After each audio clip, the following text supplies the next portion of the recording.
Believe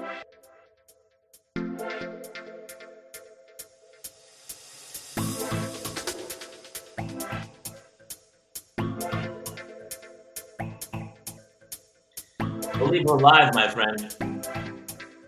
You didn't put. There it is. There it is. Very well played.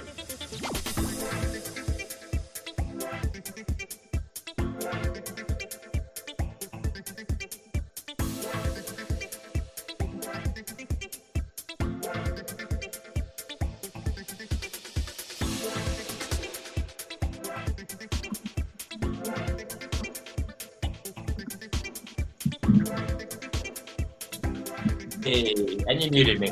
Mary, Cheryl Gibson, welcome everybody to a new edition of the Parents Lounge. Here we are, Tuesday night, Parental Mental Health Tuesdays, and I got news for you, Jason. I really need it tonight. I need some. Dude, I'm not gonna lie. You look like the creepy old neighbor from Home Alone right now. Expect you to put. I'm also having I got a haircut and I grew a white beard. It's not normally white. I got hit by lightning in the face, and it. Did you? So wait, so your day is just starting off, man. Nobody. I had pretty long hair and I cut it, and I've been growing the beard for a couple of weeks. My wife was out of town for 5 days. When she got back, never mentioned it. Never like, oh, you got a haircut, or are you growing a beard? Nothing. I don't.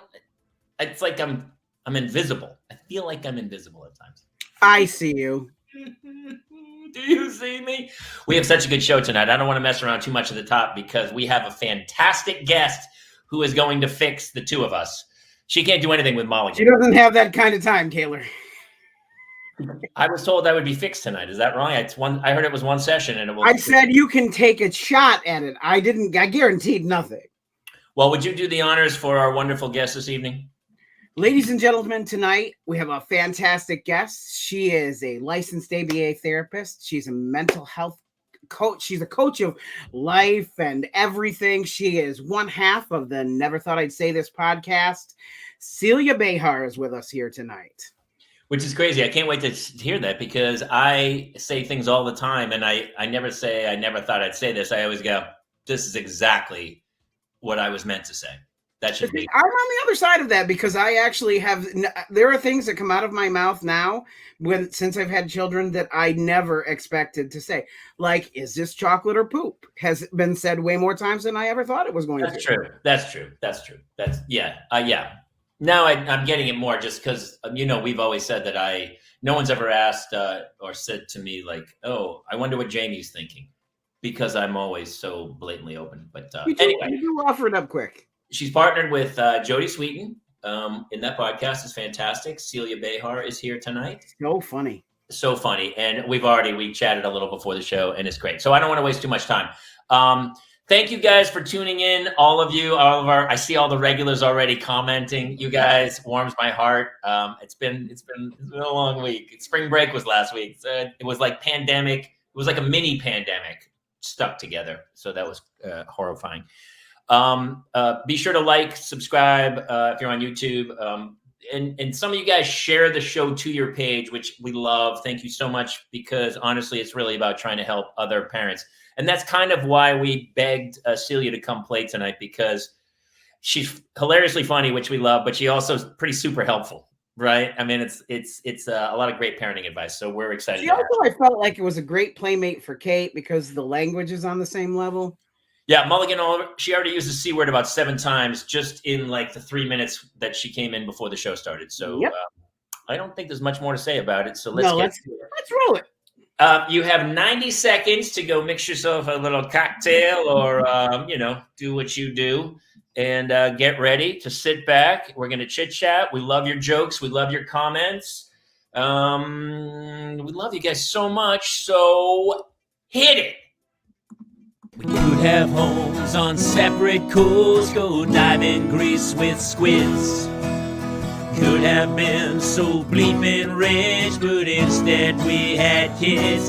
They won't smile for a photo, they won't eat the food we choose. That's why we're heading to the Parents Lounge to drown ourselves in booze. Every day we're more exhausted, we haven't slept in years. They hit me in the not so bad. My eyes filled up with tears. And yes, we'd like to fake our death and go off of the grids. But the truth is we are softies and we truly love our kids. So join us every Tuesday night to laugh at all our pain. Evening in the Parents' Lounge is the cure to staying sane.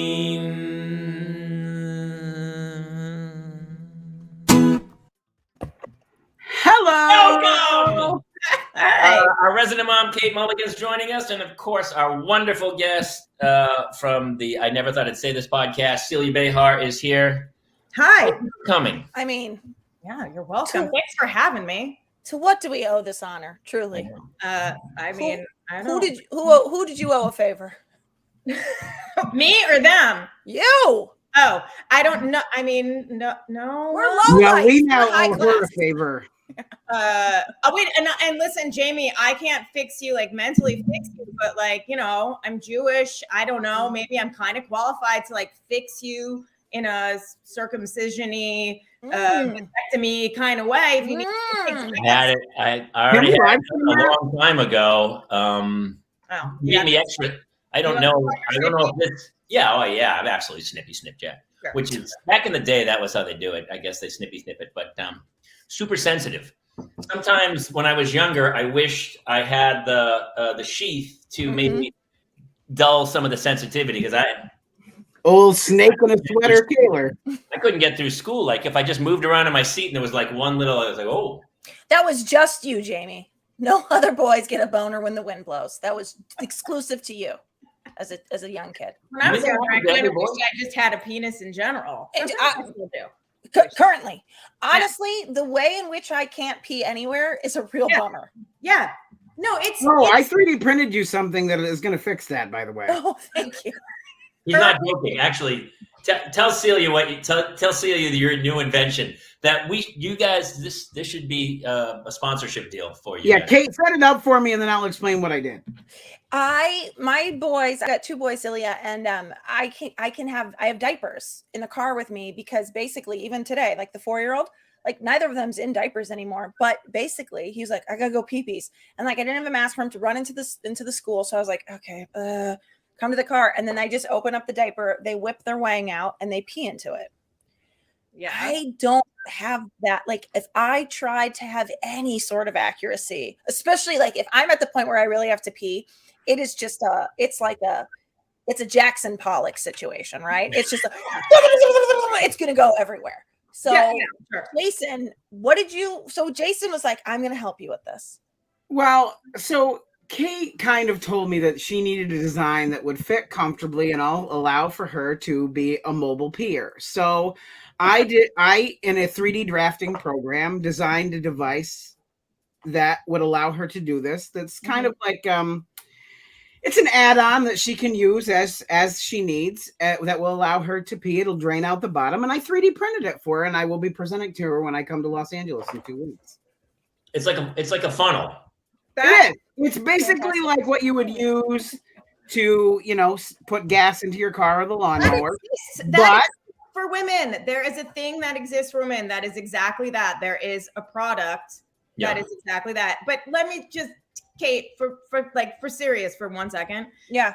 You've never been on a car ride since having kids and had to pee like so fucking bad that you've like not taken a diaper and like shoved it in your pants and been like, this is, Oh no, 100. I just, it's zero accuracy. I mean, I've actually full on just peed myself into your pits, shove it down, and pee in it. How accurate do you need to be with a diaper? Right. That's why it's a diaper. Well, this is what I'll say.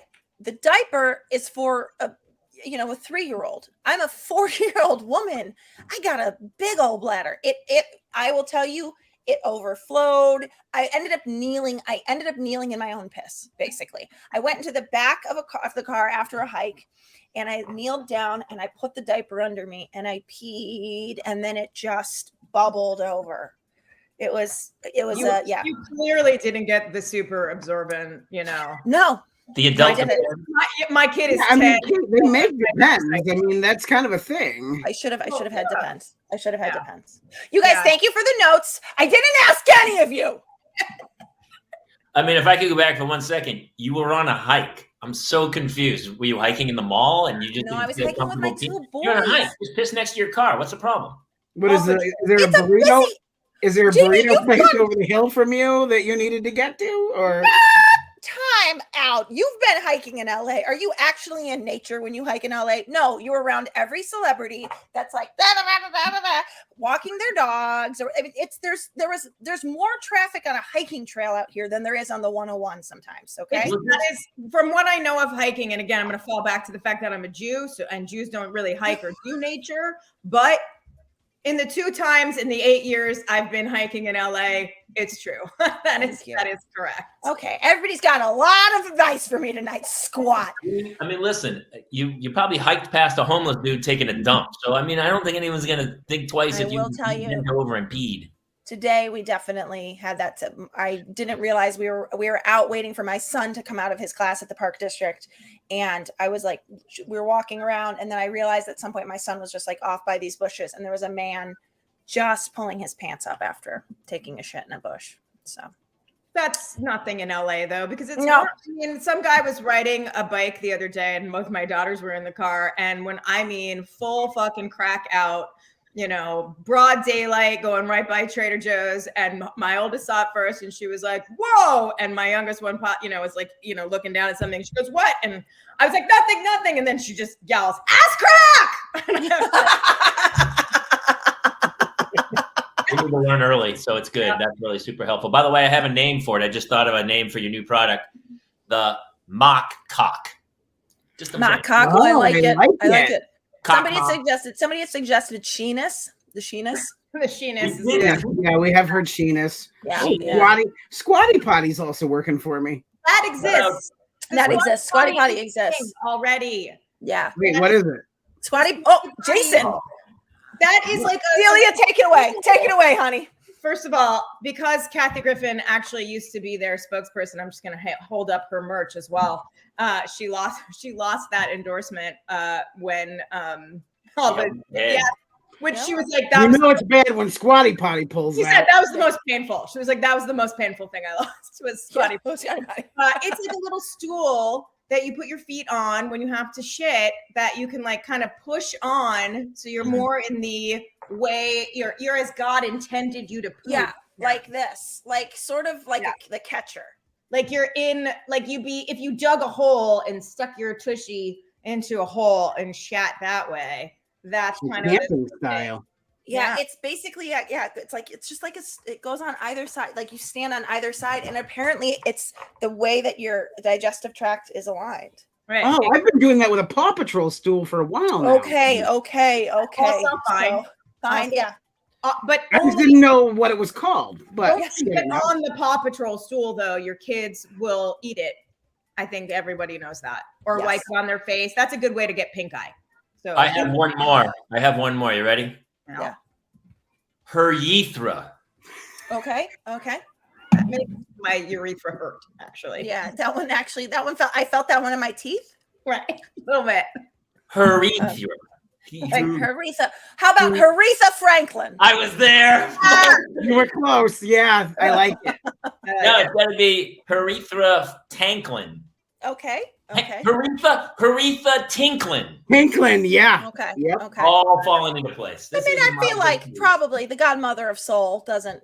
It's a little disrespectful. We've going been here 14 minutes and we've already devolved to this. Yeah, IPO tomorrow. Boom. I think that's like the greatest honor that you could probably bestow on her. Also, I feel like after this entire experience, I'm going to end up with a UTI just because of you three. Just for talking. Yeah. Oh, did you not read that disclaimer on the email I sent you? It actually is pretty common of our guests. I can't read. Our exit gift is cranberry juice. So just trying to Here. You are a licensed therapist. I am. It's scary, right? No. It's delightful. What exactly do you have to do to get the light? Is it like hang out with me more? So to become a hairstylist, you go to like 2 months of school, right? That's about the wow. Something I right. No, but this is my point. 2 months of school to be a hairstylist, to be a bounty hunter is like 1 8-hour day. That's all. Okay. You're officially a trained, can hold a gun on somebody, bounty hunter. So, so there's parameters. We don't know. What does it take to become a licensed therapist, and would they accept someone like me? No. I mean, sure, if you get into a program. I have an undergrad degree in acting. That worked out really well. Actually, Same. Hey, political science, not much better. And actually, technically, mine was drama. It wasn't even fucking acting. So I guess, great. Yeah. I just get to be the. By the way, do you mind? Would be. Are you really good at creating drama? Then maybe you're doing God's work. Do you know what I mean? Well, honest to God, I think that's why I failed at it, because I don't like the drama. Oh, you don't? Then I became a therapist. So I just listened to everybody else's drama. Yeah. I went back to school, and I went to school at Hunter College, and I got my master's. So I have a master's degree, and that's in counseling, and I have a special certification in school counseling. So I'm a permanent licensed school counselor. Then you have to do a certain amount of internship hours and supervision hours at a job where you're actually working with clients in order to get your mental health counseling license. So I completed that. I think it was 4,000 hours of that.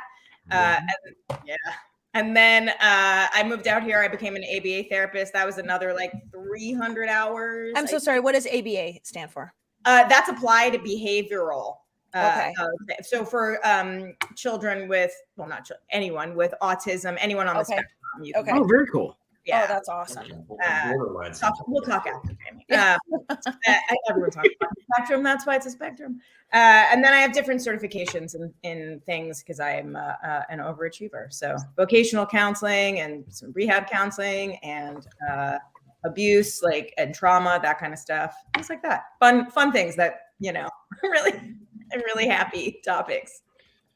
And then we have her on the show and talk about poop, according to Cheryl Gibson. I often wonder, as a comic, I kind of wonder, because I see the world in a different way, how far out on the spectrum I am. Because I can tell you, like, if you said, hey, you remember that keychain from when you were like 12 years old? I'd go, oh, it's still in a drawer, in a shoebox, in the garage, up 4 things over. I haven't touched it in 40 years or whatever. But if I meet someone 15 seconds later, I couldn't pick them out of a lineup. I can't remember anybody's names. I'm terrible at names, but there's the reason for that. So they say is that we are usually, when someone introduces themselves to you, you're so nervous about replying, you're not listening. So the way to sort of try to beat that is to repeat their name like 4 times, when you're like, hi, tell me, like, hi, I'm so-and-so. And you are like, if you repeat it, I mean, but I get it. I mean, I can sing you the entire album of All I Need by Jack Wagner, and I could not fucking tell you where I, left my keys today, or if I locked my car. And today I couldn't remember either of my children's birthdays on the call with the insurance company, and they kept being like, no, that's not the year that one was born. Do you want to try again? And it took me I've done that. I've done that. That's really funny, Celia. But in fairness, like, here's the thing about kids' birthdays. A lot of times I find that, like, I've got a kid that was born on the 17th in 2015 and a kid that was born on the 16th in 2017. It's too many teens. That would be confusing. Yeah, I bet that's Celia's. Yeah, I'm lucky because I had twins, so I only have to remember 2 birthdays: the one for the twins and one for the 6-year-old. No, that's cheated by having twins. Yeah, that's bullshit. That's not fucking fair at all. And I have 2 kids, and that's a lot. So I But it reaches a point where, like, when my daughter was in kindergarten and we'd all only known each other like a few weeks, you're like, oh, it's Bob, Jay, hey, how are you? Hey. But one's in 4th grade now, so I'm kind of like, hey brother, what's up, man? Hey dude, lady. You want to know what's fucked up? My older sister has 10 fucking children. 10. There are no multiples in there. I'm sorry, what? 10. Yeah. I want the diagnosis on her. What's the diagnosis? Give me the diagnosis. Orthodox narcissist is the official diagnosis. Breeding them out. Let's breed them out. A lot of walkers. Fun to open with it. I don't know all of those kids' names, by the way. I after 5, I was like, I'm sorry, I'm fucking out. Like you just, I don't know. Celia, I don't know. one of them is 100% Shlomo. No, so 100%. no, there's not a Shlomo. There's not. There's of course a Rachel. She's actually pretty, you know. Rebecca? No, that's my fucking middle name though, and she doesn't like it. So it's probably my fault that there's no Rebecca. There's an Ari. There's got to be an Ari. There's not an Ari. Well, I don't know. Maybe there's an Ari. He could be one of the last 5. I don't fucking know. Right. There's an Avital. That's close. Yeah. Tell me about. I agree with you. Like her poor vagina is right, and she had the last one at 49 years old, and she like didn't. Yeah. Oh. And I remember when I talked to her, then I was like, we were talking about something else. And I said, I was like, you know, congratulations. I was like, I heard. And she just went, about what? And I said, you're pregnant. She goes, oh, right. But like, I don't know.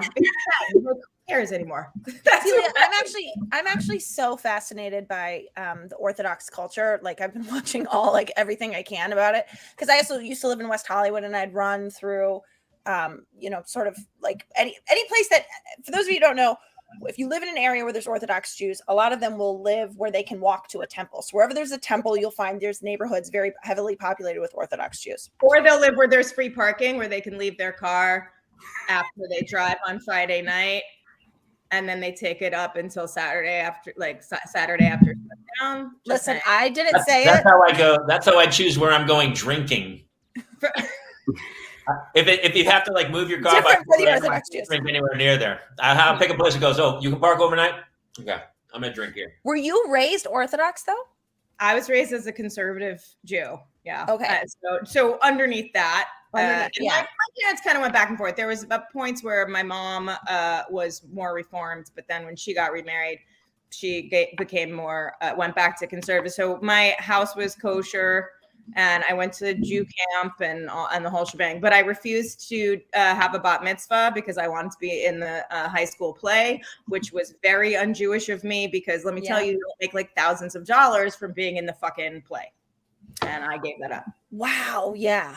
But I didn't want to do it. I didn't like synagogue. Obviously, I stayed very religious, as you can see from all of my. Yes, for those of you who don't know, yes. My very Jewish tattoos. You're like on that, you know, that show, the Amish one, where they don't the Amish get like a 2-year period in their teens where they go see what the world is like. Yes. No, Jews don't get that. No. Jews don't get that. No, I mean, you could do it, but you're going to come back and, you know, your grandmother's going to like have ripped black cloth and they're going to be like, oi, so like you really just needed to give me a heart attack and this is how you treat me? Did you want to put me in an early grave? You know. Irish are the opposite. Yes. We don't have any of that kind of tradition. We all get pushed out into that kind of world right out of the chute, and we're left there. Yeah, well, I know it. Irish and Orthodox Jews have a lot of fucking kids. Like, do you know? Yeah, it's true.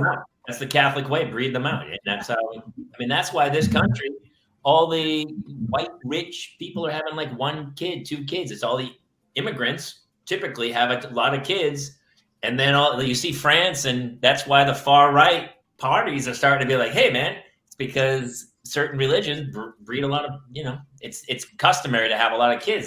It's, I mean, like, you know, with Judaism, there a lot of it is obviously because, you know, I don't know if you guys know, but there was this thing called the Holocaust. We lost a couple Jews, and that was just a few. I've heard of it.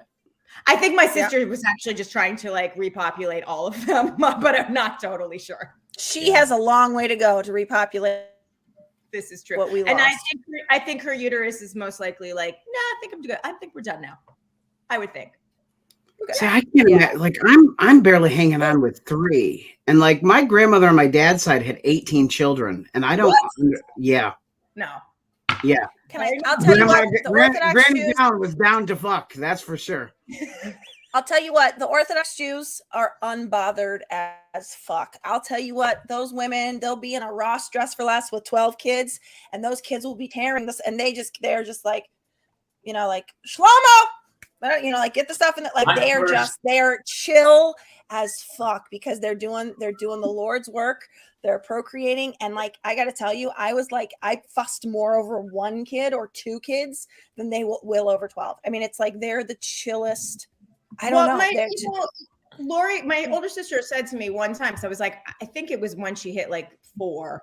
And I was like, how are you? And I didn't even have one yet. I was like, how the fuck do you deal with 4 kids? And she was like, honestly, like after 2, I just found that they all took care of each other. That's what I was gonna say. I don't even parent them anymore. They parent each other. I was like, all right. When I first moved here to LA, my first apartment was like Pico and Robertson, very, very Orthodox Jewish area. And a lot of walkers. I kind of the guy who walks down the street is like, hey, how's it going? How you doing? And I'm from New Hampshire, so I don't really know anything at all. Nobody even spoke to me. No. And somebody told me, they said, no. I know where they're going. You're not going to be. So they're not wasting any time with you. To them, you're temporary. You're just here for a bit, and they're planning the big vacation, and you ain't going on it. And I was like, honestly, makes a lot of sense. They're going to the show, and you're going back down to the fucking minors. That's pretty big.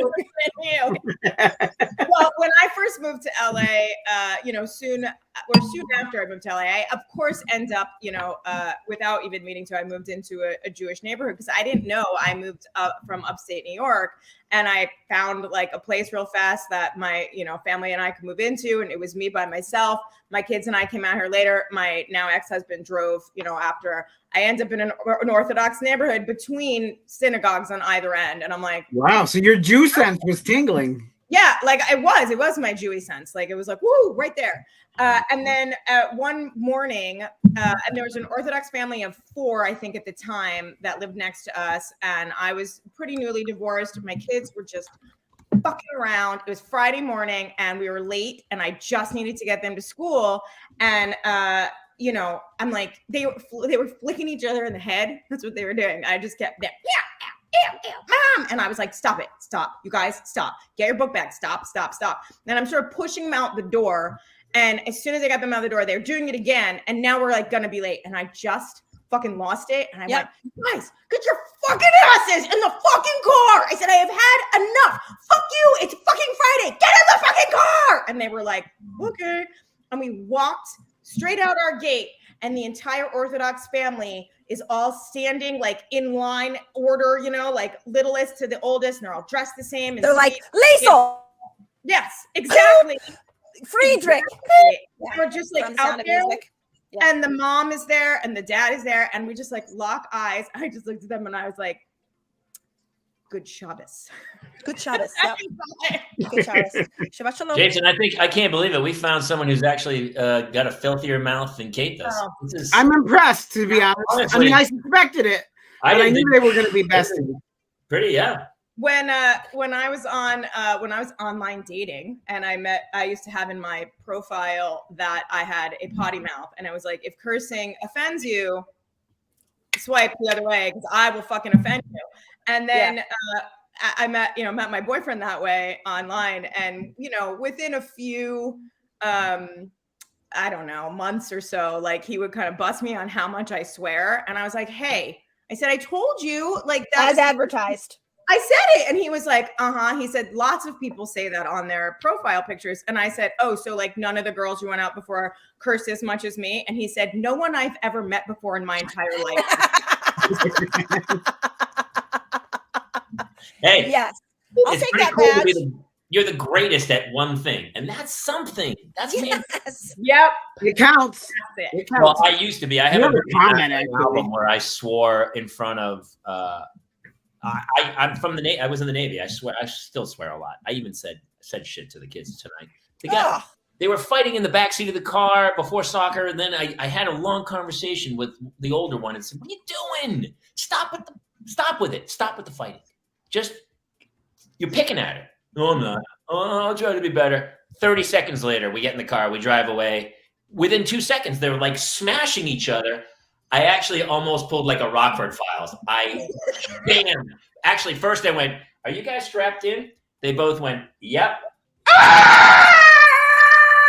Fucking right down the side. You Tokyo drifted? smashed my hand on I almost broke my phone. I was like, I told you to stop picking on each other.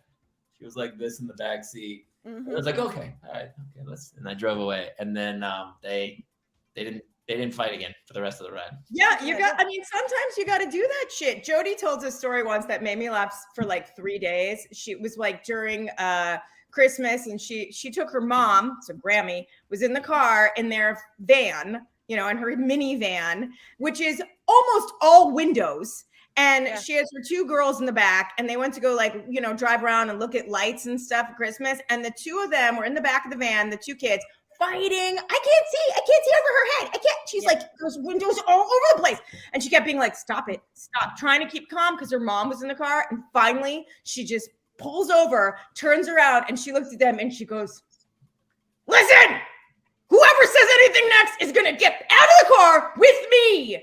And one of us isn't getting back in. And they were both like, and then she just totally was quiet, and she called me up. She's like, I basically just challenged my kids to a bar fight. She broke a bottle on the edge of the car. And it was winner take all rules too. Yeah. She started taking her earrings out. She was like, she go, and then she's like, 5 seconds later, they both were quiet. So she's like, got back on the road and just acted like nothing was happening. She's like, "Ooh, look at the big Snoopy." Never mind. I was still shaking, and we went by a house that was tented for termites, and I went, "Look, that house is tented for bugs." That was it. And they were like, it was like, and I was still shaking. Yeah. I already feel like that. Dad, I believe this is called gaslighting. I'm not here for it, Dad. When my oldest was still a little baby, and she, like 3 or 4 maybe, and I was trying to get her in the car seat, and she was planing, where they plane, and she won't let in, and I got a knee on her, and I'm melting. Get in that! I'm trying to break, but I don't want to shatter her hip. Right. I'm literally sitting on top of her, trying to get her in to get the strap on. I'm like, get in that! I'll fucking kill you! Get in the car! And I stumble around, and she's like screaming and screaming. I get in the car, I drive, whatever, for the day. Nothing happens. My wife goes to put my daughter to bed, and she comes back into the room, and she said, did you say something weird to Hannah tonight? And I go, why? And she goes, well, I went to put her to bed, and I said, good night, Hannah. And Hannah went, I'm going to fucking kill daddy. And I was like, that kid means it. I would lock the door. That kid's fucking crazy. But that was the only, and here's what's funny. They don't swear. I've said shit. I say shit a bunch of times. Jamie, they think they're normal words in your house. They don't even know that they're being sworn. I think I'm with you, Celia. Listen, it's just a word. I can't stand when people lose their mind over it. It's just letters connected. It's an emotional thing. Fuck's not even God in God's vein. It's a swear word about sex. No. Yeah, you know what? I taught my kids from an early. First of all, I did say they're grown-up words. They apparently are grown-ups now. That's one thing. But because they use them. But I kind of just took the road of there are lots of words that you can use to hurt someone, including any of those. And if you're using any word to hurt anybody, then you're going to get in trouble with me. And that's not cool. That's not being kind. Even if you say, fuck off. If you're saying it to me, you're definitely going to get hurt one way or the other. But, if you're just being like, fuck or shit or whatever, I don't really care. But there are words that really do hurt people. And my kids are not allowed to be like, shut up, for real to each other. They won't say it because they know that really bothers me because that's rude. But I don't know. I wrote my oldest daughter has me watching fucking Bridgerton season 2. It's awful. And I wrote her today, and I said, I said something about one of the characters, and I called her a twat. And I was like, she's a twat. And my oldest was like, I know, right? It didn't. Was there? And how old is she? She'll be 16 in October. Oh, okay. They apparently don't know.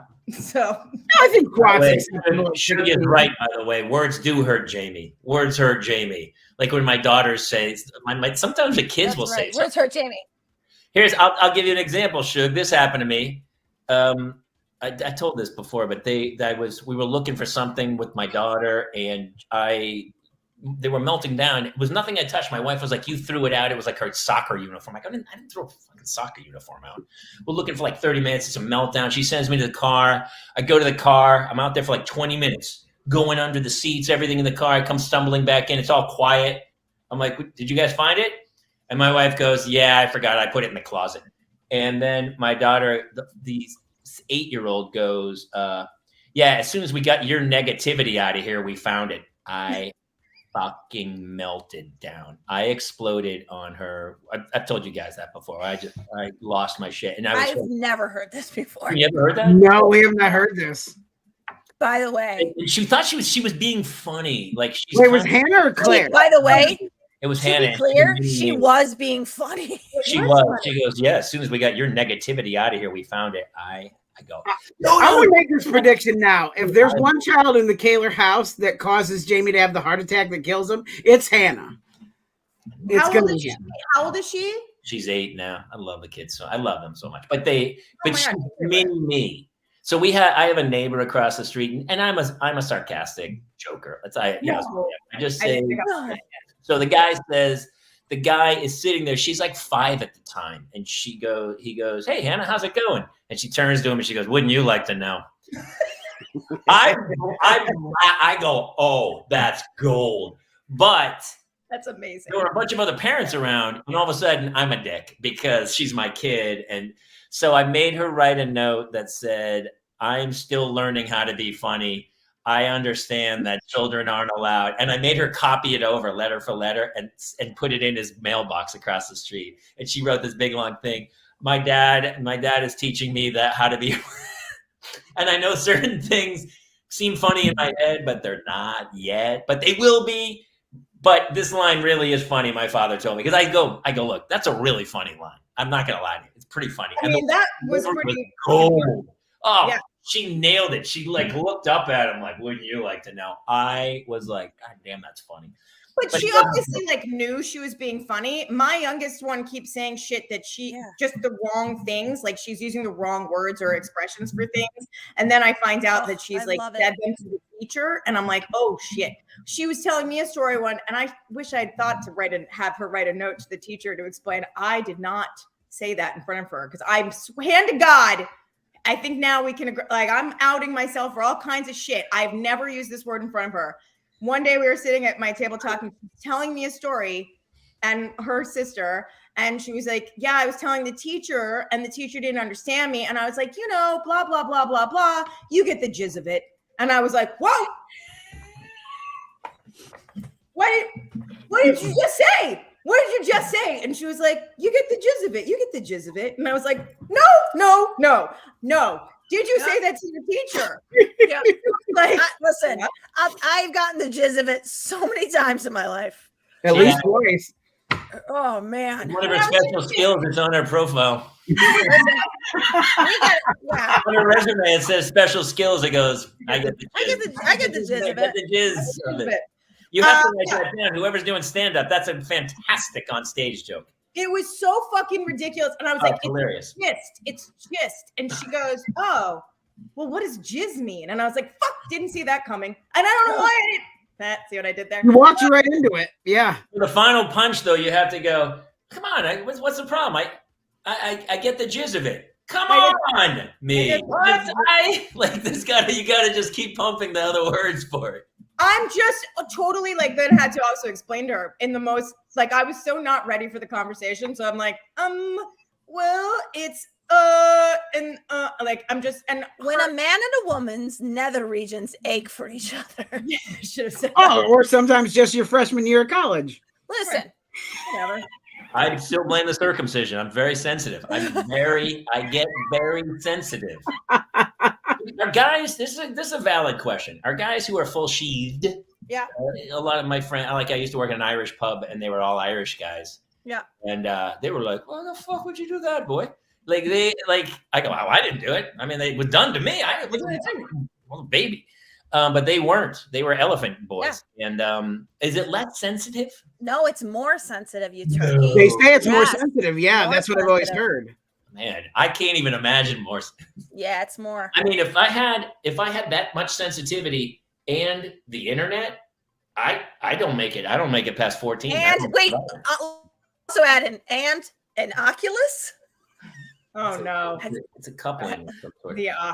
You're popping and locking over there, Mulligan. Is your kid on like on the Wi-Fi? On the Oh porn? no, is it? Oh, I can open. You did some stuff. They're not Come on, you know what you did. She's actually got porn on her Oculus going as we speak. Yeah. She's streaming something there. Yeah. Let me open my door. That's the word. Am I? Oh yeah, the door. The door will help. Open the door. That lets more Wi-Fi through. Well played, my lady. We have the like the boosters. Mm-hmm. Well, since the Earth is flat, once you open a door, everything just kind of circulates much easier through there. I feel like. Maybe I'll tell you what. Once I get your negativity out of here, my internet will work better. Well played, Mulligan. Somewhere Hannah's laughing. I knew that was funny. I knew that was a good line. It really was. Wait, why? I'm sorry. Now I'm going to be like a little therapist. Why did it upset you so much? Did it tap into something? I got dragged into this looking for the soccer thing. I knew I hadn't done anything. And I was accused of throwing. She was like, you must have thrown it out. I go, why would I throw out a soccer? I don't know, but it sounds like something you would do. Why does it sound like something? What the fuck? It does kind of sound like something you would do. And no, it doesn't. I gotta throw it out.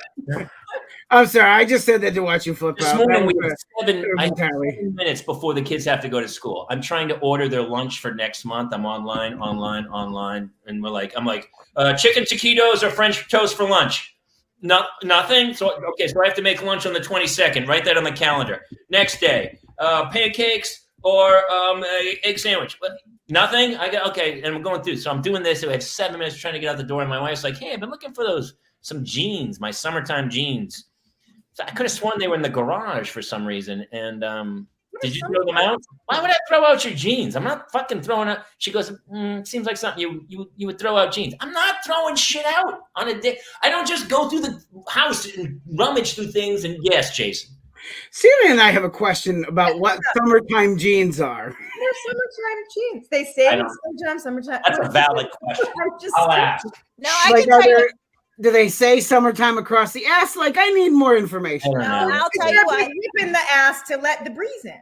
Maybe. I don't. I gotta believe they are a lighter fabric, not as heavy of a denim. Oh, that being said, when I left, were you guys like, Jamie, tell the most interesting story ever? Is that what I walked back into? Yes. I was out.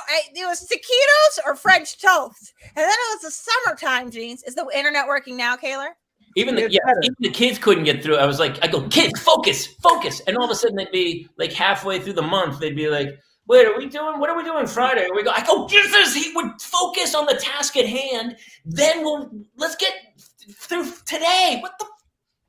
And then my wife kept saying, she goes, you throw the thing out. And I go, I wouldn't throw it out. And she goes, let me ask you, are you wearing these today? Like this morning in the next 22 minutes? It's 7:18 in the morning. She goes, no, I was just trying to get them sometime. I'm looking for my clothes in the garage. And I was like, well, my wife, one time she called me to go she goes, hey, you need to call me back. This is really important. And I go, so I broke out of what I think I was working that day. And I call her back and she goes, hey, I was thinking maybe we should take a trip to Ireland next year. That's shit.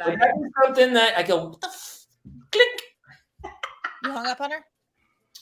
Waiting for a meteor to. Don't worry, the meteor is going to hit the Earth before that trip to Ireland happens. Yeah, I do shit like that to my boyfriend all the time. He's like, I don't know why you're asking me a question right now about something that's happening in July. I don't know, and I'm like, because I have shit to do. Like, I want to plan. I need to know things. But you guys plan so much that you end up canceling. Yesterday, I took back 2 things to Bloomingdale's that she bought that didn't fit the kids or something. I go, why don't you just take the kids when you shop for clothes? No, Jamie, this is much easier. I like to bring it home, have them try it on at home, and then have you drive back to Bloomingdale's and return it. She's not wrong. That is easier for her. Yeah, that's easier for her. It is easier for her. I get it. I know that you don't like it because we were talking yesterday while that happened. Every day I go, you know who one of my best friends is? It's the guy who works at the fucking UPS store. And Jason's with me. The only reason I know him is because every day I bring back a box. And he goes, man, what did the wife buy this time? I got it. It's going back though. Fucking here's the label. I'm on a first name basis with the entire staff at our UPS store, thanks to my wife. Really? That's Wow. I have a service where they see me come in, they just shoo me to my own special area to get everything ready, and then they deal with me on my own special terms. I would like to say that both Celia and I bristle at this generalization you're making about wives and women. I made it about my wife only. I buy everything on Celia's fucking not very sale because I'm a Jew, and so I can't return it anyway. Thank you. By the way, Celia, I don't know if you know this, but I'm basically Jew adjacent. I'm Jew-adjacent because my kids went to a Jewish preschool, and all of my friends are Israeli. And if you think we sit down and say grace, you're wrong. We sit down at the table and say, "Chamotzi lechem min haaretz." We keep going. Tell you what, when I come to California, if I don't see you do that before every meal, I'm gonna be pissed. No, you're gonna definitely get a hamotzi. Absolutely. Yeah, hamotzi's nothing bad. I'm with you. I'm surprised that Israelis are doing that though. No, Israelis, no. Toof. No. Yeah, they're secular. No. They're like, fuck that. I don't want to have it. My friend Hall, one of my best friends is like, I don't know what that is. Comments. So many of the comments are killing me. You guys are hilarious tonight. Shug and Mary. Wait, so who is Celia, that one's for you. Ale or Ali? I don't Ale. Hi. Ale. It looks like ale. Ale. Hi, Ale. That's for the. I have a question for you. So it's like I think about my children, what they're going to be like when they're adults and stuff, and then I see things happen on the news, and I wonder about the parenting skills that led this child to these decisions. Sure. Like we've all watched the Johnny Depp stuff, and we'll get into that. But first, I want to talk about the young man who picked a fight with the former heavyweight champion of the world, Mike Tyson, on an airplane. What were you? He bit a man's ear off. What the fuck were you thinking? What did you think was going to happen to you? That's the guy you start nudging, and he's a young kid. He's probably pretty buff. What kind of parenting skills went into raising that child?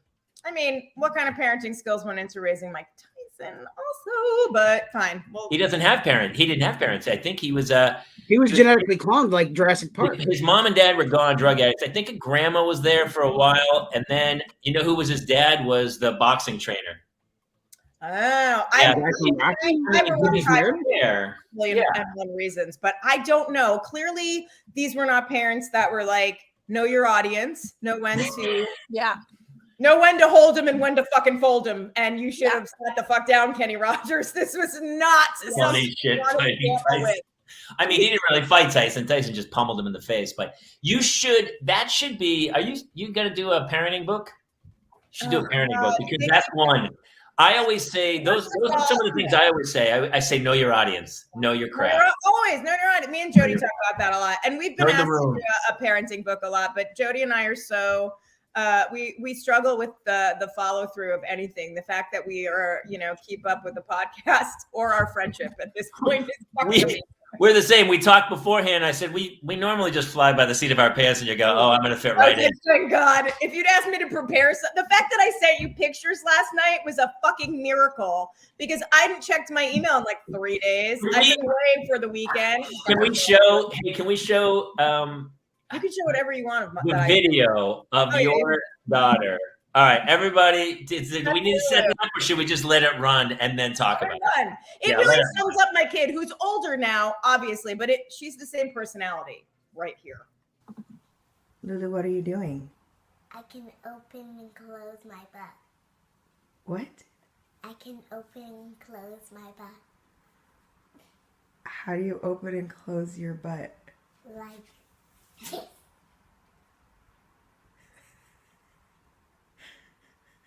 So you're clenching your butt? Okay, thanks. Well, you notice Mulligan's not laughing because she's like, well, I can open and close my butt too. So I was like, hey, special. I was like, she's not special. I start taking my earrings out. I'm like, what? What does she think? She's gifted and talented or some shit? Just do it to you guys. She's. Well, that was different than I expected.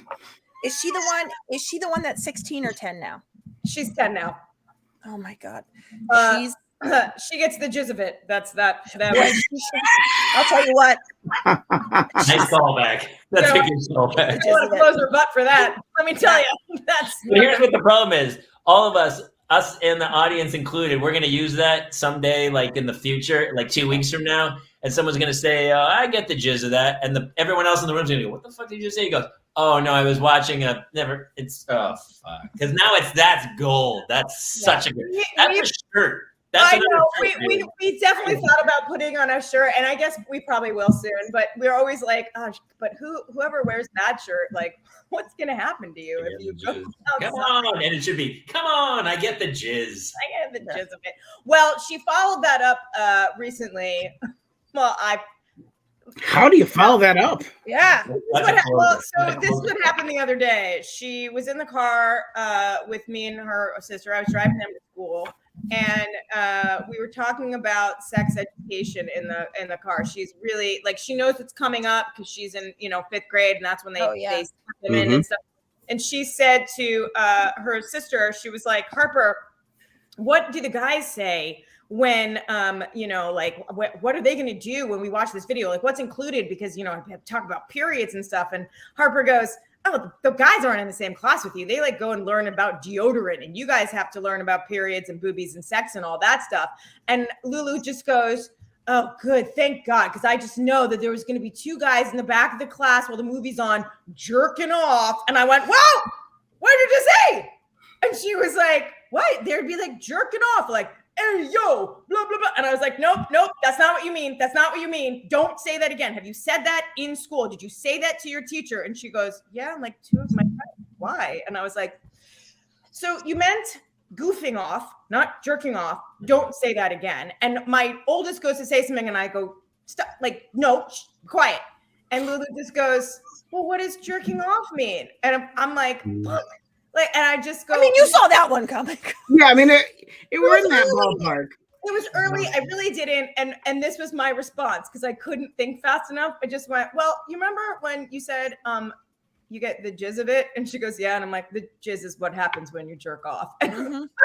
Yes. Harper goes, I couldn't say what I was going to say, but you could say that. Yeah. You know what? Harper's in charge now. The show took a turn. You feel it, Jason? This show took a turn. Yeah, I did feel it. Yep. See what I mean?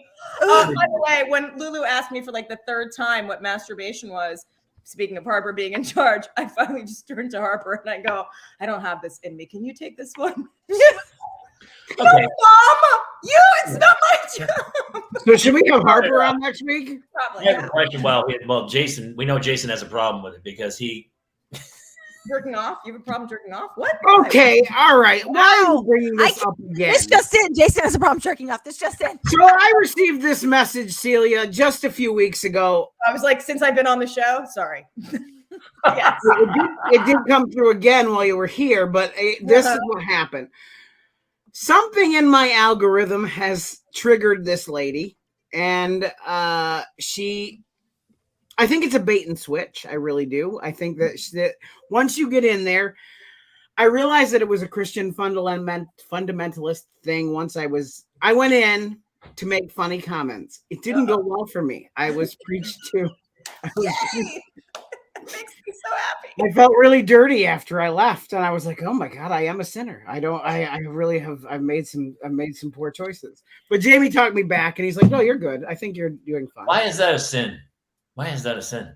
What, jerking off? And also, it wasn't even me; it was my wife. So my wife was the problem. Hold on, I'm so confused. You made comments about jerking off in a Christian thing, or your wife was jerking off in a Christian thing. I'm so confused. So I believe my wife was looking at the material that caused the ad to come through in the first place. Okay. But upon realizing that I received this message, I went in and made smart-ass comments that were not well received by that community. By the way, Justin Mario was Tyson's trainer, took him in when he was 16. It was the closest thing he's had to a father, which is true. But if the closest thing to a father is a guy in a gym who basically smokes cigars and teaches boxing, you're going to get what you get. I have a question for Rocky. So I don't. You guys might not be, but there are women who get so. I've heard women say like, "I caught my husband, and he was masturbating, and he was using pornography or something," and they're so upset. And you're like, "Well, I mean, either join in, no, or I'll leave tell you alone." what. Honestly, it just sounds. I And begged my that's- boyfriend for videos. I'm like, send me a video of that. I gotta tell you, that's called my day off. Okay. I always was like, wouldn't it be like you would open it, you would catch him? Like a lot of in the movies, it's always like, oh my God. Wouldn't you be like, oh, thank God that's taken care of? And then just walk out. That's what it I feels would like. back the fuck out Yeah. and then just pretend to be asleep. Yeah. You'll be asleep soon anyway, too. So it's a win-win for everybody. That's where I'm at right now. I have a feeling that in a couple of years, Stella's going to get her groove back, or I can go off Zoloft or whatever. But in the meantime, please stay away. My wife would be disappointed if I didn't. Like, I think she would be really disappointed in me. Yeah. Because she doesn't want to fuck you, or because No, she wants an all hands on deck party, Celia. Yeah, she's yes, I think that's. I mean, no, sure, yeah. Why? It's kind of hot. I don't think there's anything wrong with that at all. Thank you. At Thank you least for when you still validating like it. your partner. I mean, I don't. I'm sure there was a point in my marriage that I was like, I don't want anything to do with anything about you, which is why I'm divorced. So there's that. God, I hope my kids didn't find this and are watching it right now. When that's Hi, They might as well Lulu. learn. They might as well learn. Should I go back Hello. and change all the hashtags? You want me to just change that so they don't find Funny. it? I mean, you grow up and you Lulu, think your congrats parents on- are like these listen. figures They on a don't planet. listen to the podcast. They don't listen to me when I'm in front of them. The last fucking thing that they want to do is see me talk about anything, anywhere. And I'm sure, and my boyfriend was like joking, was like, I'm gonna watch it too. And I 100% am sure that he is not, nor did I remind him to, because I'm like, I think it's better for our relationship if we keep this boundary where you kind of don't exactly know what I say on a podcast, because sometimes I talk about you. Yeah. Like, it's fine. Your wife's never seen You've anything. been pretty tame about him. I mean, you've been pretty. Well, I love him, so I don't have anything bad to say. I just, it's at times I'm sure it's kind of daunting to be like, oh, she talks about me sometimes, and I do, but not in a bad way usually. We brought up earlier, we should talk a little bit. Did you watch the Johnny Depp stuff? I did not. I've seen a little. I have such a low tolerance for it. They're both very abusive addicts, and it's a hard thing to watch. And I know everyone's like picking sides, but they hit each other. They were emotionally abusive to each other. That's a traumatic thing to watch one way. I agree with you almost 100%, except that it is not hard to watch. It's the greatest thing that's ever been on television. He's got a weird accent happening because people. I said the same thing. He's Madonna. He's a poor kid from Florida, and all of a sudden he's become Hunter S. Thompson. That's, by the way, that's not new. He's had that. He's had that fake- forever. He's always. Well, he's like, people think like he's like people who didn't know are like he's born in the UK, right? I'm like, no, but apparently he's like testifying as Jack Sparrow in this. Every time I see him, he's like sober Jack Sparrow in like on trial. I'm very confused about it all. He was huge friends with Hunter S. Thompson. He played him.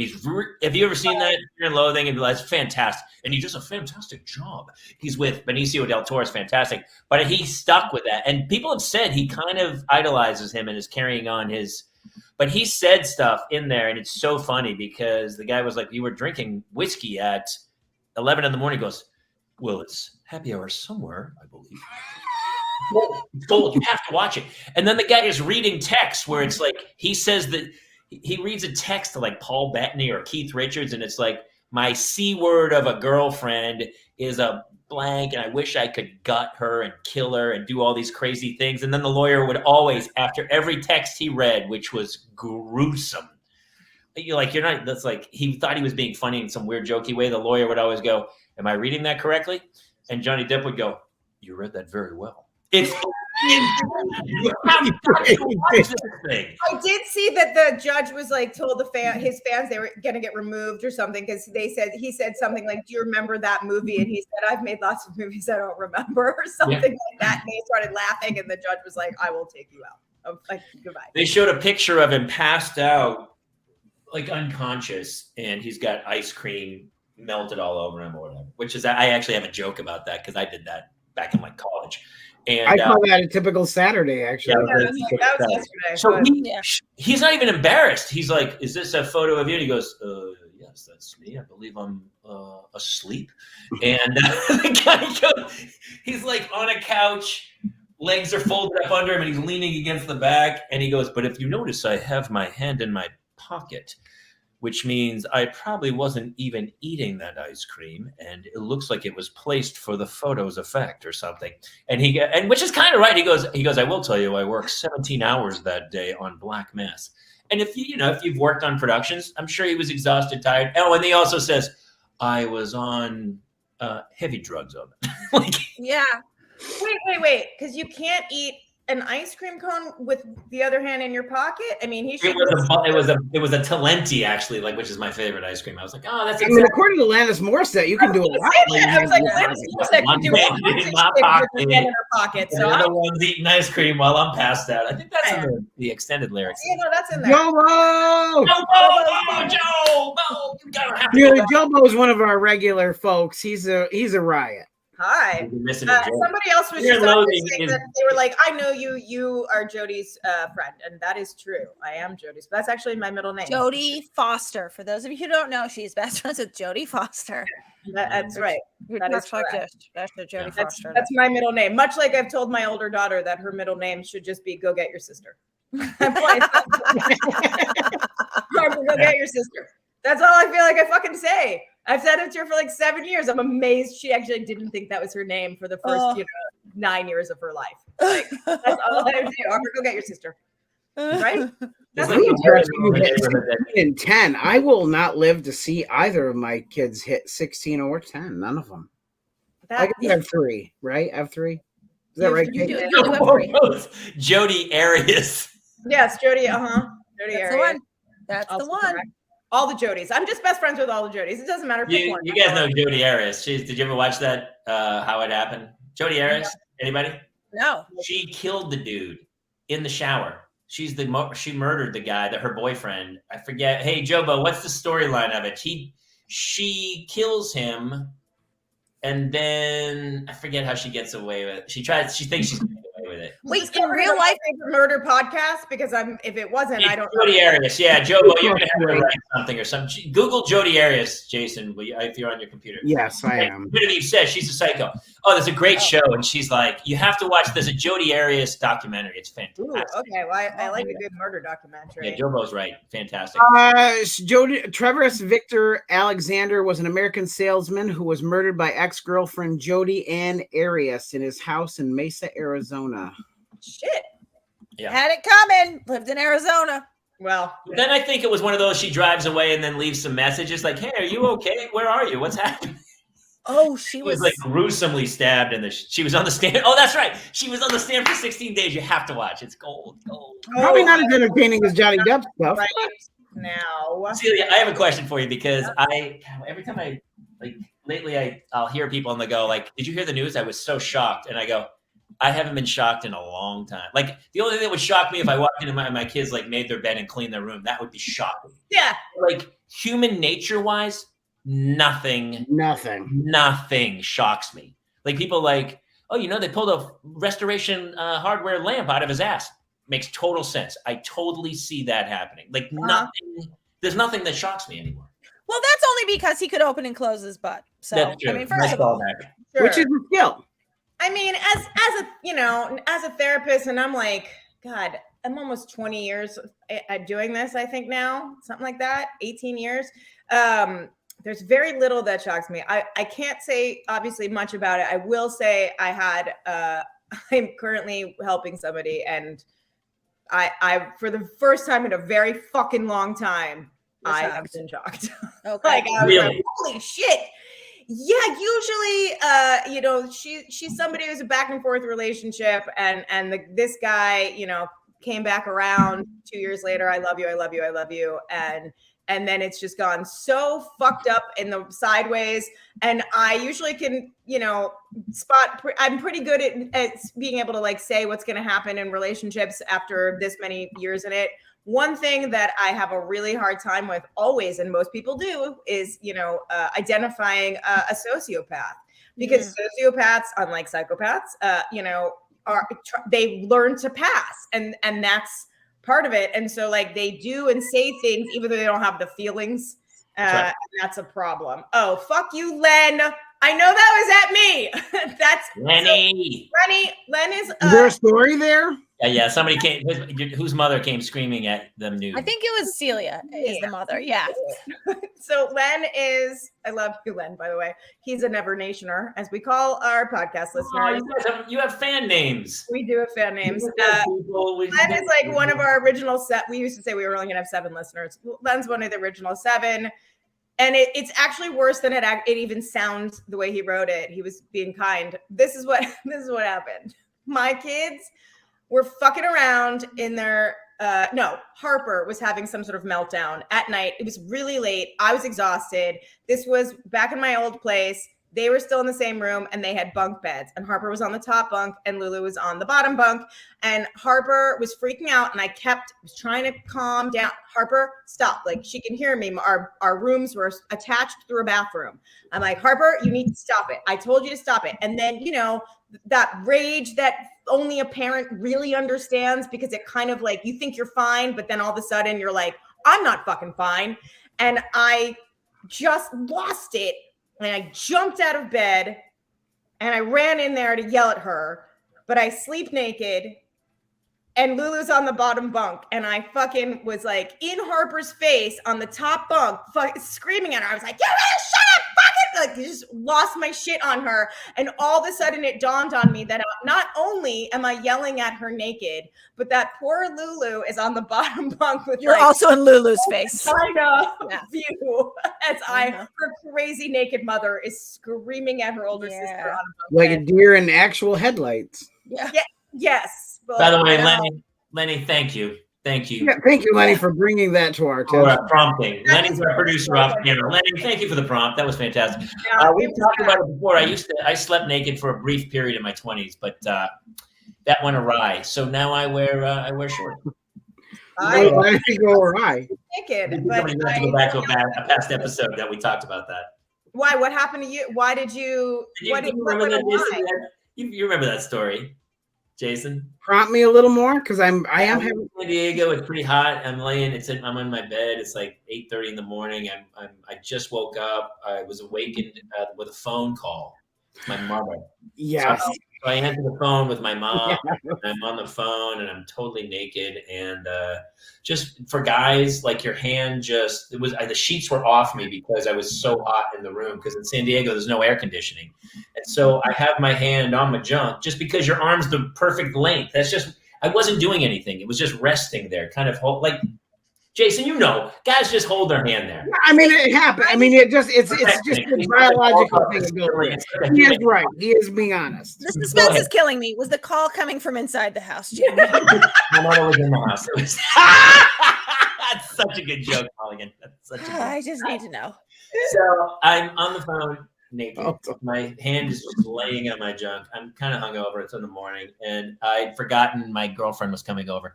And I had roommates. I was like in early 20s, and they let her in, and she opened the door, and she walked up, and she opened the door and walked into my room. I'm laying naked on the phone. My hand is on my junk, and she's like, "What the fuck?" And she melted down. And then all of a sudden it dawns on her. She's like, "Who are you talking to?" And I was like, "I'm talking to my mother." And that was the end of that relationship, pretty much. Wait, really? Yeah, it's a totally true story. She's a square. That girl's a square. That wasn't the end of the relationship. I mean, that did end soon after that, but I think that was because I was 22 years old and Tobo asks a very important question. This is for the culture. This way. Was it your stepmom? Was it your stepmom? Yeah. And I was rooming with the Bang brothers. Is that true, Tobo? I don't know if the girls know who the Bang brothers are, Jason. Oh yeah, of course. Yes, of course. What are you really? I feel like these two particular girls do. Yeah. I watch porn. Oh my God. Wait. I don't think I've even said this on our own podcast, but fuck, I'll just out myself. There was a little trend going around, and your kids aren't old enough for it, but my oldest one is, that they're like, it was a TikTok thing. It was last year, and it's like, play this in front of your parents, and if they know what it is, then you know what they do, kind of thing. But I didn't know that's what was happening. So I walked down the stairs, and Harper has this up on her phone without even realizing, actually, I was even had walked down the stairs, and it was the Pornhub. And I went, what are you listening to? Why is that familiar? Because I couldn't place it at first, and he was like, Mom! And I was Should do it immediately.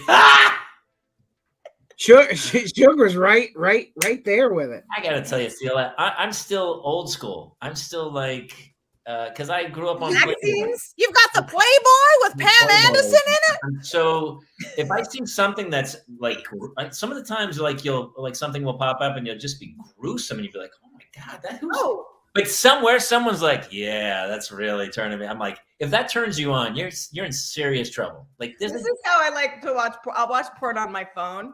Yeah. And when something's like too close up, I just still do like one of these. Like I put my finger over part of it, like where I'm like, oh, I don't need to see up that lady's asshole. Like that's like a full vision of things that I don't need to know what can go up there. I like that tip.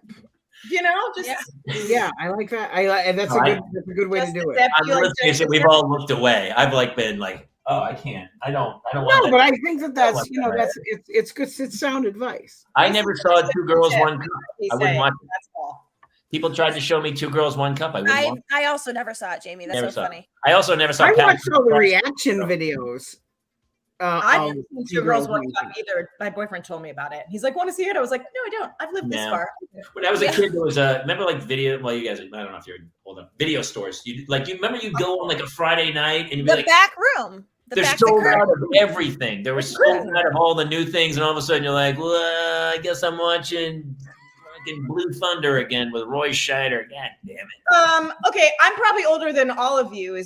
I bet. Have you seen my beard? There's 0% chance you're older than Jamie. Don't even fall again.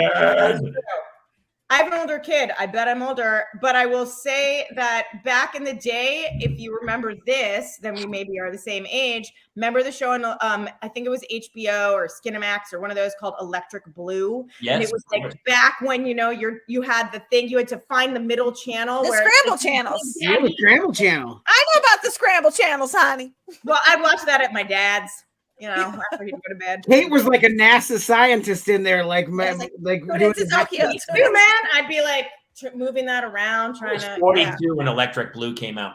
When I was a kid, they had the video Faces of Death. Do you remember that? There was a movie called Faces of Death, and it was in the video store. And what it was just clips of people who had died and like the crime scenes or whatever. What? It was called Faces of Death, and it was this big thing in high school where people you got to see Faces of Death, and there was some guy who drowned, some like murder. That's terrible. It was terrible. And remember in the day you'd rent like 5 or 6 videos and keep them, watch movies all night. Should knows Faces of Death. There was like a whole urban legend around it too. That like if you watched it, then like eventually became like a paranormal aspect to it. That you would also die. They actually made an American Horror Story thing about it. Really? That's called The Ring. What season? It's the new anthology thing that they're doing. All the guys know Faces of Death, and so it's so weird. Like I remember a guy got eaten by an alligator. Fuck, sure, yes. Well, I remember. Spoiler alert. Yeah, Katie knows. My apologies. I want to apologize to everybody for the way I am. She's absolutely right. Wait, Celia just said something very important about men, and I need to hear it. Yeah. I just said you said, Jamie, all the men know about it. And I said, well, yes, because, historically speaking and psychologically speaking, more men are psychopaths and sociopaths than women. Thank you. Not even a question. Absolutely. Right. And so then of course, you all saw Faces of Death. You were like taking fucking notes, trying to figure out. It was available at Blockbuster. I blame Block. It was in Blockbuster. You could get it. It was like a skull on the cover. I remember it vividly. And I watched it, and halfway through it, I'm like, I don't want to watch this. And even the guys we were all watching. We were like, this is horrible. No, I don't. Faces of Death said what? Someone just said Faces of Death is a podcast for men. It was the murder mystery podcast for men back in the day. There you go. Wow.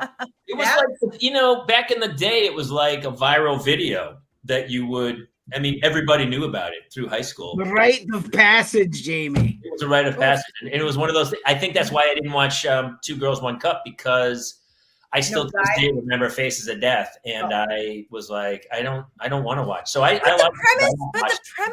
premise of Two Girls, One Cup is that they both shit into a cup and then drink it? Is that what it is? Well, I mean, there are nuances to it, Kate, that you're missing, but sure. They eat it. See? Boy, this podcast fell apart. But I'm saying, like, isn't that like I'm sort of like that is my understanding of what 2 girls, 1 cup is. Well, Yeah. That's my understanding too. That it goes. Doug had a fantastic idea. Is that how much do we donate to get Mulligan and Jamie to watch 2 Girls, 1 Cup? I mean, honestly, wouldn't take it, really. my fear of the rotavirus and salmonella and Absolutely not. I all can't. the same thing. I'm with Mike. He said drink it. I was like, honestly, it made me fear for Mulligan's health. I was like, how are your feces coming out? I'm just only. I mean, I've got one speed. It's diarrhea. And then drink it, right? Like it's chocolate milk. What? No.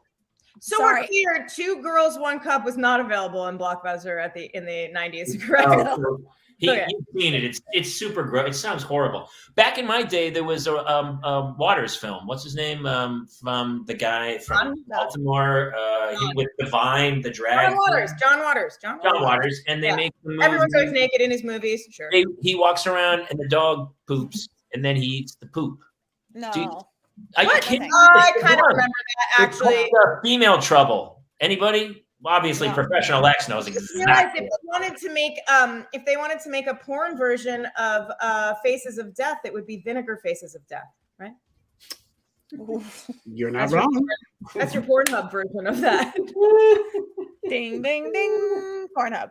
Boy, you sort of fit in very well here. Yes.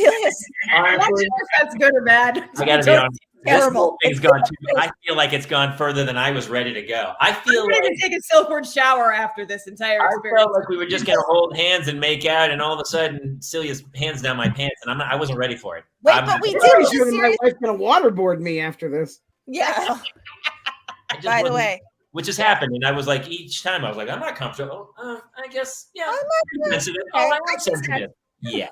Well, I know that I'm happy to know that Kate lives in LA, so that I can go over there and watch 2 Cups with you, I guess, or whatever. Yes. Why don't you save it till I come out there? We'll all just watch it together and we'll film that reaction video. Oh my god, this is gonna be. I would just watch it. Like, how do I do it? I would just I honestly think we should make a video, Celia, where it's called 2 Girls, 1 Cup, and it's just you and I wearing my son's cups for softball, for t-ball, just rubbing it on my pussy and then putting it on yours. Hey, what are you doing? How much money we'd probably fucking make doing that? I'm just saying, that's 2 Girls, 1 Cup. That's an OnlyFans channel that I'm in for, because fucking Sweden isn't allowed to do shit like that. So Murphy, you missed one tonight, my brother. You missed one. You might have to go back and watch. Hallmark and Lifetime movies. She's held to a higher standard than me as a therapist. Yeah. I mean, so she can't do shit. I'll do it with you. Did we recap the shit? Oh, it's Pink Flamingo. I knew it. And So I've got all the answers. So John Waters is revered as a fantastic independent filmmaker from those years. And Divine is in that movie. Divine is in that movie. Yeah, Divine. Mm-hmm. And it was horrible. Horrible. I've seen that movie. If you're a John Waters fan, it's a horrible film.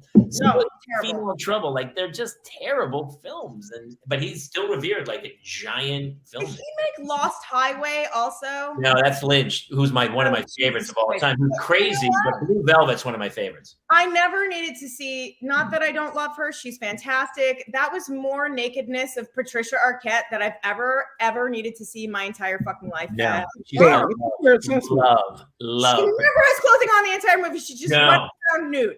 Like, that's all she's doing with a very big. Watch Mulholland Drive with little Naomi Watts in it. David Lynch gets the clothes. Blue Velvet with Isabella Rossellini. Yeah, I like that one. I love Lynch. Most of you people know, but David Lynch does the weather every morning. It's on NPR. They play it. David Lynch. No, none of us knew that. There's a phone number you can call and listen. And David Lynch goes, "It's Tuesday, April 14th. Shut up. Beautiful sunny skies that remind me of a Roy Orbison song from 1960. Candy-colored cloud." Nobody who doesn't know David Lynch does the weather. They play it on NPR all the time, and then they typically go into the song. I couldn't agree more. I watched Eraserhead. I hated it, but then Blue Velvets with Dennis Hopper. Okay, it was the ear, That's right? Star Wars. Ear, Yeah, there Times was- a Year with Kyle MacLachlan Yeah. and Laura Dern. Yeah. It's There my was a Laura lot Dern. in that. Actually, Mulligan, do your Laura Dern. I got it. It's Ellen, run. That's from Jurassic Park. That's gold. That's so good. How have I never seen that before? My Laura Dern from Jurassic Park. That's amazing. Yeah. That's amazing. Have you seen Blue Velvet ever? Star. No, I'll tell you what I've seen. The hottest movie of all time, which is Blue is the Warmest Color. Loved. Oh, Leia Sadu. She's in the Bond. She's the Bond chick. And I didn't by the know if way, I was gay or not after watching that. Did you guys You watch are. the I French, am. the French Dispatch? The What? French Dispatch. Have you seen that one? I haven't seen that one yet. No. Leia Sadu, stark naked. Just hanging out. Always, every Always. movie. That's same with Friends. Patricia Arquette. Also, always naked. Mm. I have props to them though. Big fan. I could do I it. feel like Patricia Arquette almost requested it. All right, Probably. here you I go. only like to be naked when it's in a bunk bed screaming at my fucking children. Which, by the way, if like when you scream at your kids and they kind of go, "Yeah, whatever, mom." If you scream at your children naked, pretty sure they're gonna listen, right? They have to. No, mine didn't. They know I sleep naked. They were just Oh, kind of like, right, "All right, yeah, what happened to you? put that away. Just put it away, mom." They were like, Hottest film. So is that your hottest film of all time, Mulligan? Blue is the Warmest Color. Color? Yeah. Yes. That's Really? just like Mine's two Oh, girls, one cup. So two girls, one cup, honey. You know what? Short, but I don't need a minute more. That's I'll all I tell need. you what, it's Minutes two and girls, 30. one mouth. That's what I'll tell you about that. Whoa! yeah. David, what's his name? Adrian Lyne films, like Unfaithful. Honestly, 9.5 Weeks still to this day is probably one of the hottest films. I like that. That's pretty good. Yeah. Wait, so, okay, what's your hottest film? Mine? Yeah. Blue is the warmest color. color. It's a- And Celia? I've never heard that at all. apparently, Mine- my computer's unplugged. Pee-wee's Big Adventure. No. No, seriously. I It's the large Marge part. I would love gets to you, hear. right? I would love to hear from a female point of view because my wife likes like hot films. She likes hot films. Like we love Unfaithful, Diane Lane, Richard Gere, You Olivia. know what mine is I know actually? Diane Lane's like a sticky. Mine's Unfaithful. Secretary. Unfaithful is My blindingly hot. secretary. Mine's Oh, Secretary. wow. Match point for me. No, Secretary. I fucking I remember love liking it with Spader and Maggie Maggie Gyllenhaal. I'm sorry, I like Maggie Gyllenhaal as an actor. It doesn't. But that's because you think her boobs lay weird. Well, did you watch The Deuce? Which Yes. she's perfectly cast for that. But She's come got- on, you get it. So, But She's she wrong. nursed her children. It's fine. But It's okay. such a good movie, and he's It's a good super movie. sexy in it. And there's Yes. that like hot, Yes. I don't know, like the whole bossing her around but not, and him being, they're both sort of hot messes, but it's like just sexy. I thought that movie was fucking hot, like for sure. Yeah. I'm And then, learning you know, things. bending her over the desk and then like not actually touching her. Jason's hot film is Doctor Strange Yeah. or Iron That Man. is not true. Match point for me is Dude, I agree. What? match point's hot. Match Is it just point because you is think all- about Woody okay. Allen sleeping with his children? Yeah. If Scarlett Johansson, Still never been proved. I'm still not. I'm not. Taylor, convinced about Woody Allen. Taylor, So, Celia, Roman go in on Polanski, it. sure, Go, yeah, go Roman in on him, Polanski. honey. Tell him. here's the thing. Whether or not even, did you watch the documentary? I've watched numerous ones. The one was made by Mia. The one made by one of the people. Yeah, the Mia Farrow one I watched. But it's her, but you shouldn't be listening to her. You should be listening to the victim. And the fact is, I will tell you as a therapist, the fact that her story never changed, his daughter's story never, ever, ever changed. The entire time and all the years, when you're a child, regardless of if someone fed something to you, you are not going to retain that unless, Right. when you look back at things and you're like, I remember this from when I was 2, and you can just be like, put it the whole thing in, you're like, I remember I was sitting on the stairs and my dad came in, and like things when that happened to you when you're really little really do like sink in. So even if someone fed you the story over and over again, the story would have changed in her mind slightly. But let's even take her out of this scenario, which I don't like to do because Well, the fact that he marries his stepdaughter, that's a fucking problem. that's a problem. I got a That's problem. a little- I got a problem. It's off for sure. Like that's I have a stepfather. She was the same age as me when my stepfather came into my life. Soon he was the same exact age as me. And anyone who's ever been like, but they weren't related, I'm like, no, fuck no. I agree. That was You know what? You That's sold me. gross. All right. I don't like Woody Allen. Hey, that was a stupid choice, Jason. That movie's awful. Shame on you, sir. Shame on you. Shame on you. I'm sorry, I'm a Scarlett Johansson fan. I love it, man. I Probably love where it went to. their films. Now I've lost my camera. But by the way, I feel like Lost in Translation is some of her hottest work ever. Yeah, I love that movie. Also, love it. Who's Scarlett? Oh, Scarlett. Yeah, I just feel like she's such a babe in that. I mean, the Horse Whisperer when she's like 7. Oh my gosh. Okay, so that's why you back. Well, to now it went in a Right. different That is direction. why you like Woody Allen. That's That's okay. That's there. It is. That's why. I'm a he's- huge Scarlett. I like Scarlett Johansson a lot. I think she's a great actress too. But yeah. I mean, and Also, like, well done with the, what's his name from Colin Jost, man. Like, props to him. Right? Good for him. Yeah, That that's was, a. like, He makes it. It makes it a little. It gives a little hope for the funny guy once Yeah, in a while. it Yeah, does. it really does. It does. It helps.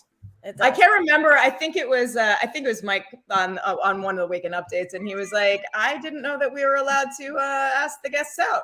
Or I guess like, I would have done things like Hey, that. what was Sudeikis was with Olivia Cook? Yeah, It'll be a wild. Yeah. Olivia Wilde. Funny people do well. Yeah. Wait, how you doing, Jamie? Mulligan's Didn't wild. Wild just have a baby with what's his name? The other from Hello. What the fuck is his name? Why can't I remember anyone? The hello guy. Hello. Vicky's very funny. Didn't he just have Olivia Wilde just had a baby with I thought she's with Harry Styles now. Boy, we turned into Entertainment Tonight. Obviously we didn't, because we don't know what the fuck we're talking about. Like, What are there four parents who are totally out of touch with society talking about some celebrity stuff? I love it. Should we get to Celia's pictures? Actually, we No, should. we have to. oh, crap. Also, somebody asked her an actual legit question. I know. They did? They did? Yeah.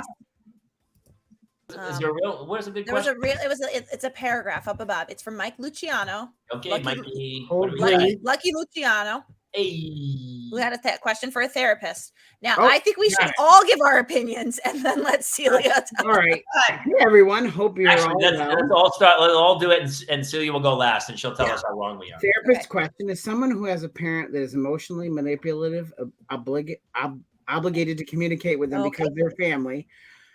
Like, if you couldn't see yourself having any kind of relationship that doesn't result in feeling like shit, are you still obligated to try? You did say to take advantage, Jamie. LOL. Yes, no, this is what the show's about, Mike. I love this. Yeah. Can I answer that? I would like. Wait, I think we should have all of the non-therapists Yeah. speak. Have at it. I think, Mike, you get one life, and I think you got to live your life for yourself. But I do think there's a possibility that there could be regret down the line. So I'll leave it up. I gotta read it.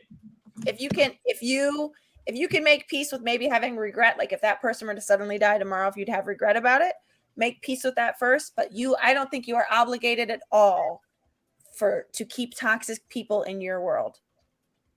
Jason, what's your answer?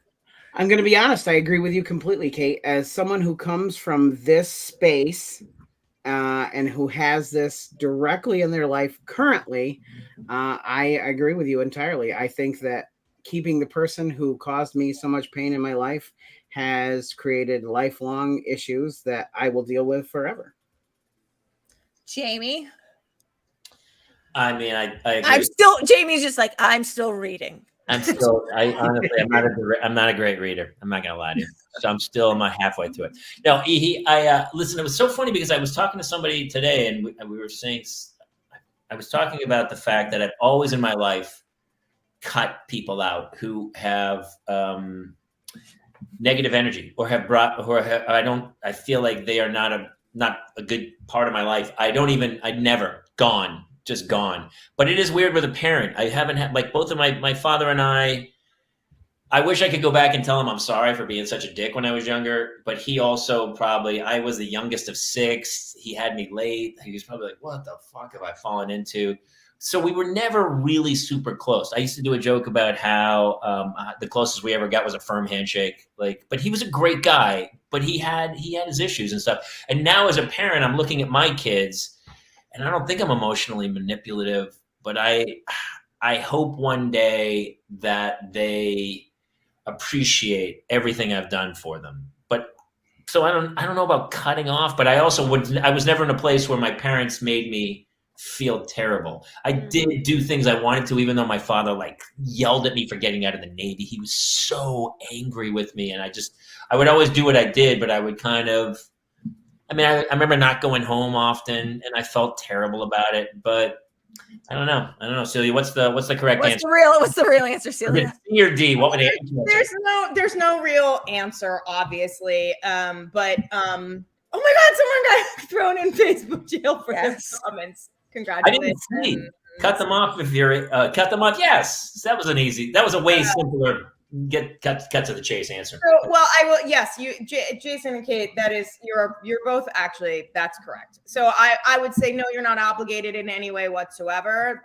What I learned. I haven't spoken to my own mom in 3 years, maybe 4 years. I think it's 4 years now. For similar reasons. It just. And I tried over and over and over again. And what I found was that it was actually hurting me being a parent to my kids. And that wasn't good. But before I did that, and before anybody does it, I would say, if you want to try to make sure that you aren't going to have any regret, then you should do everything you're comfortable with to try and fix the relationship. I invited my mom to go to counseling together. I tell my kids all the time, I will pay for your therapy later, and I will come and be in counseling with you. I will do whatever it takes. I would never let my kids cut me out of their lives without trying to change. And if you've got a parent that isn't willing to do that, if they can't see that in order to keep you in their lives, that they also need to do changing, apologize, maybe own their shit, take responsibility, all that stuff. The best thing that you can do is to mourn the loss of the parent that you never had. And then from there. She's hitting us with those truths tonight. Damn it, man. That's hit home pretty hard. That's where, the vampire hit me right to the heart. Sorry. Like, such a potty mouth. You're pretty spot on, lady. That was awesome. Yeah, I agree. And by the way, sometimes you mourn the parent that you never had, and you're able to accept the one that you have, right? Yeah. So that's how my dad and I actually have a pretty good relationship, just based on, and it's not a close relationship, but I mourned the dad I didn't have. We have the relationship we have. I don't have any bad feelings about him. It just is what it is, kind of thing. Not the same thing, with my mom, because like I mourned the mom I didn't have. We just at a crossroads. That was it. And that was the end. And that sucks. And it makes me sad still. I'm sad that we can't have a relationship, but I have to do what's best for my kids. And you can start fucking up your kids. Whoever just asked that, let them fuck up on their own.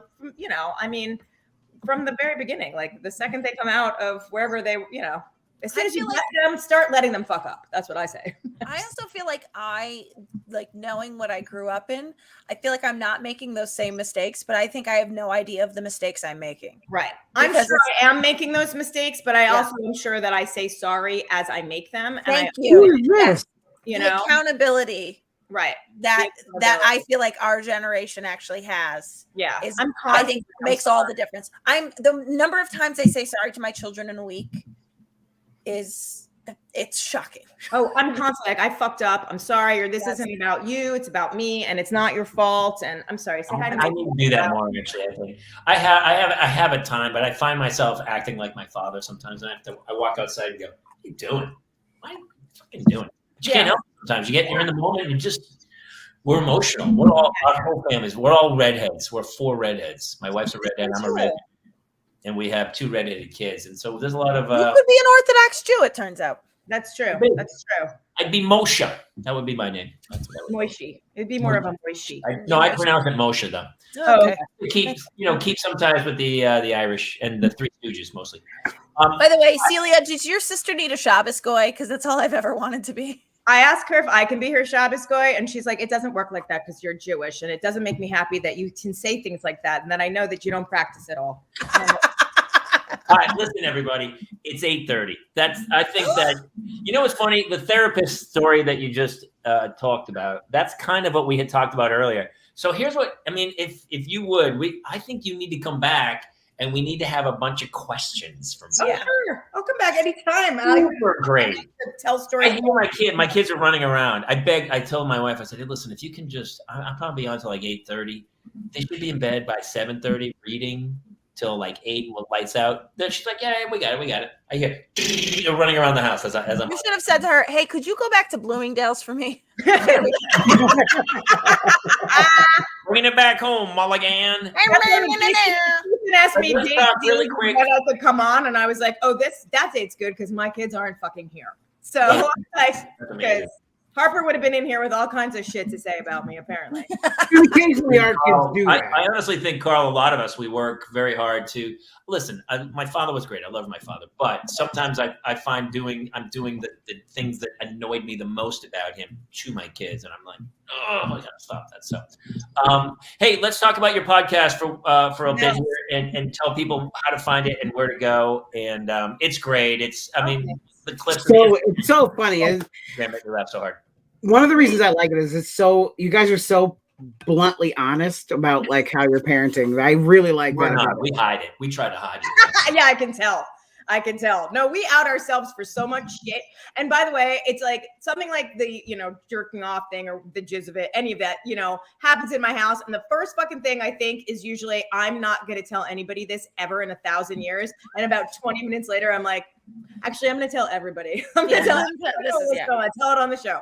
Because I can't be the only one that has ever had shit like that happen. No. Scott, I saw that, Scott. Anyhow, he said 7:35. I'm in my bottom bunk. And I'm not running into your room naked, Scott, but I appreciate it. He's like, "Where's the bush in my face?" Yeah. By the way, that used to be my last name when I was married. Bush in my face. Bush. Last name was Bush. His last name was Bush. Oh my God, there's part of me. This is how stupid my brain is. I was like, wait, you were married to Gavin Rossdale, who was the lead singer of And I with your name, Celia, I mean, C is short, so your name could just be C. Bush. No, I was just going to tell that story. I never took the last name officially, but I used to work for the county as a therapist. And the first day I got to my job, they thought that was my last name. And the email was cbush@tompkinscounty.net. And I worked with at-risk youth. And I walked into my bosses. I said, first of all, my last name is not actually Bush. Second of all, that cannot be my fucking email when I'm going to work with at-risk kids. Are you out of your mind? And she was like, I don't get it. And I was like, and I had to spell it out. And then she was like, C. Bush. That's the closing story. That's a closer. Yeah, I feel pretty good about it. We'll get your photos next time. That's my podcast to bring it back. Never thought I'd say this. It's Freddie Sweeten, who's my best friend, and we most episodes when we remember, we have something that came out of our mouths that we never thought we would have to fucking say, like, please don't put the crayon up the cat's butt. He doesn't like it. Or get your mouth off of the toilet. Or no, don't say you get the jizz of it. Because it doesn't mean what you fucking think it means. Yeah. And that's it. You can find us at Never Thought I'd Say This across all social media, except for Twitter, which is Never Thought I'd. And actually, probably we won't be on there ever again. We really never knew how to use it in the first place. And now that Elon Musk fucking bought it, we basically are like, yeah, peace out. We don't need to know. We're fine. We are going live. We just 2 weeks ago, we're going live. 2 weeks ago, we started going live on Twitter. And then Elon, honestly, here, I don't want to say that's the reason. We went live. We finally figured out how to use StreamYard to Twitter. Elon Musk buys it for $44. Right. First they were about to blow up. He was like, fix homelessness, like I said I would, or buy Twitter. Damn it, now I got to buy Twitter. One or the other. No, you are a rock star. This was awesome. This was so fun. For having me on. It was so fun. I would come back anytime. Huge thanks to Celia. I have to go put my kids to bed. Thank you to everybody. You guys, honestly, I was telling somebody today, I was having chest pains, and I was like, maybe I had COVID again. He goes, maybe you have anxiety. Yeah, maybe that's the one. Maybe I just have simple anxiety. and now I don't feel any pain in my chest anymore. You can book a Oh. session Get with it me out, to man. talk about that. You You know, gotta book get a it session. out. Yeah, I know. You hold it inside and it breaks my. Next week, we have Mindy Sterling from the Austin Powers movies coming on to talk about autism awareness. Yeah, she's a wonderful mom, and like seriously, one of the funniest women. She's up there like Cloris Super funny. Leachman and Madeline Kahn and Mindy Sterling, I would say. So she's And going to be Kate a Mulligan and Celia Behar. Great, thank Oh, you for yeah, putting us in there. Thank you. Thank And you then for the bringing week after that, We I'm love going to be Celia. live in Los Angeles Celia. with everybody. Right. You're coming to Los Angeles. Yay. Yeah, and we'll do some stuff out here. We love you. Thank you so much to everybody. Please be sure to share, tell other parents, subscribe. This is the worst. I'm terrible at this part. We all are, but we need help. So love us and share the love. And That's buy it. tickets for our live show at Flappers on May 12th, my 10th Yeah, it's anniversary. actually in a tiny. It's in their tiny room. So I think there's literally it only seats 30. So it- get those tickets now. Yeah, so that'll be Mulligan's ex-boyfriend list will be there. And I got I nothing didn't else. have boyfriends. I didn't have boyfriends, but I did suck a Yeah. lot of dick. Love you guys, and we'll see you next week here. Good night, everybody. The Parents Lounge.